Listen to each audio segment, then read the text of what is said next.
Welcome to The Explainer. Today, we're going to demystify the world of long-term car maintenance. We're talking about the stuff that keeps your vehicle not just running, but safe and reliable for years and years to come.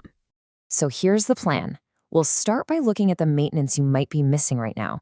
Then, we'll introduce a really simple new way to think about it. After that, we'll break down the 2 key schedules you need to know before we wrap it all up by making it personal to your car. Okay, let's dive right in.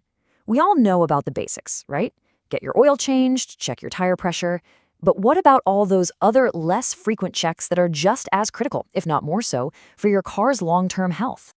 Yeah, and this quote really hits home, doesn't it? Ignoring these big, long-term maintenance items can feel exactly like that, a huge surprise expense that comes out of nowhere. But being proactive isn't just about avoiding a costly repair bill.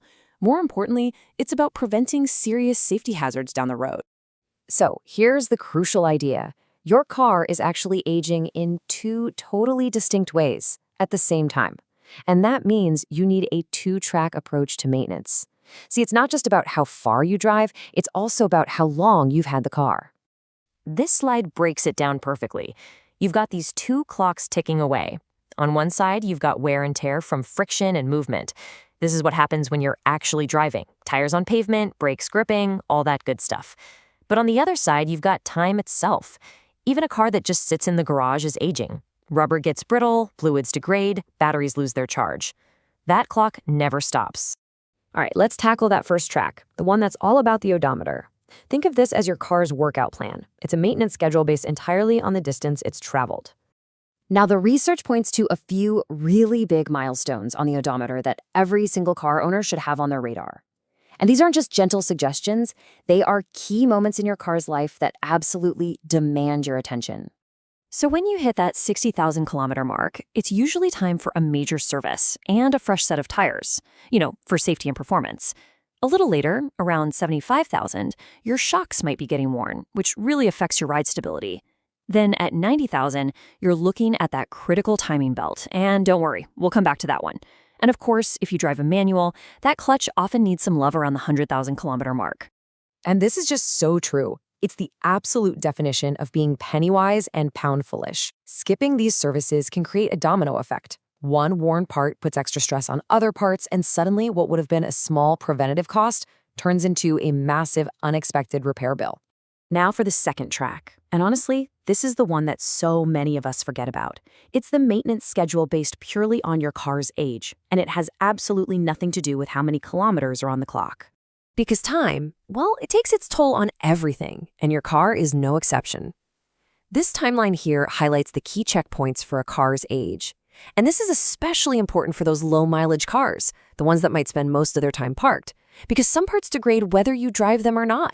Around the 5-year mark, you really want to focus on electrical components like the battery and alternator. Then, by 8 years, it's all about those crucial rubber parts, like that timing belt again, that need replacing before they get brittle and fail. And then you get to 15 years. We're talking about ensuring the life-saving systems like airbags and seatbelts are still effective, since their internal mechanisms can degrade over time.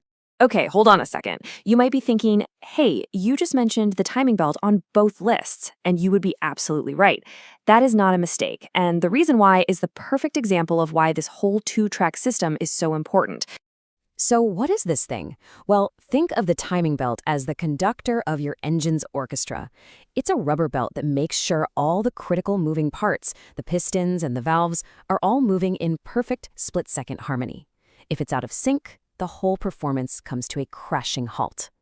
And if that conductor misses a beat, if that belt snaps, you can imagine the chaos. We are talking catastrophic, wallet-destroying engine damage. So here's the key takeaway. The belt can fail from distance-based wear and tear, or it can fail just because the rubber got old and brittle. Whichever milestone comes first, the kilometers or the years, that's when you have to act. Okay, so these checklists are fantastic starting points, right? But the final step, the last piece of the puzzle, is to tailor them to your car and your life, because not all driving is created equal, and your car has its own unique story. I mean, think about it. If you're doing stop-and-go city traffic all day, that's way harder on your brakes than smooth highway cruising.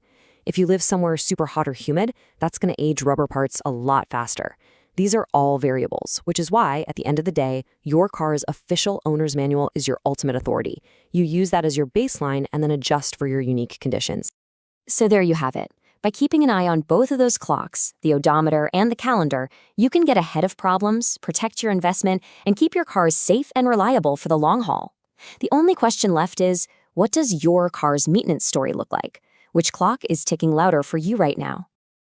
Please like, subscribe, and get notified.